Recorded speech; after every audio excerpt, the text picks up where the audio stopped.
প্রয়োজন হলে খালেদা জিয়াকে বিদেশ নেয়ার সিদ্ধান্ত সরকারের। উপদেষ্টা পরিষদের বিশেষ সভায় এ সিদ্ধান্ত হয়েছে।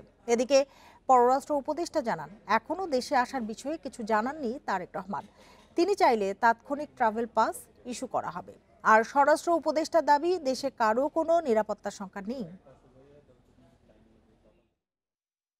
বিএনপির চেয়ারপারসন বেগম খালেদা জিয়ার শারীরিক অবস্থা নিয়ে বিশেষ বৈঠকে বসে উপদেষ্টা পরিষদ। রাষ্ট্রীয় অতিথি ভবন যমুনায় প্রধান উপদেষ্টার সভাপতিত্বে এ সভা হয়।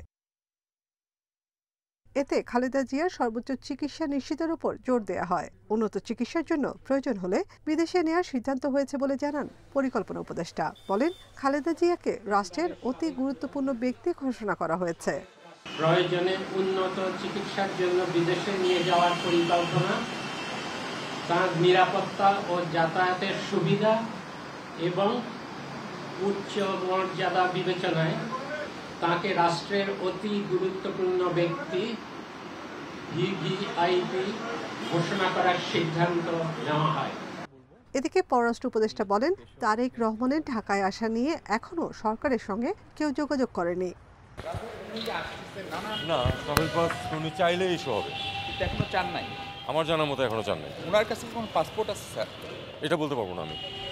আর তারেক রহমানের নিরাপত্তা প্রশ্নে স্বরাষ্ট্র উপদেষ্টা বলেন, দেশে কেউ অনিরাপদ নয়।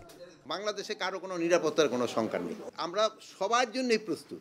স্বরাষ্ট্র মন্ত্রণালয় সবার জন্য প্রস্তুত আছে এবং স্পেশালি যাদের জন্য দরকার তাদের জন্য স্পেশাল যেটা দেওয়ার দরকার ওইটার জন্য আমরা প্রস্তুত আছি।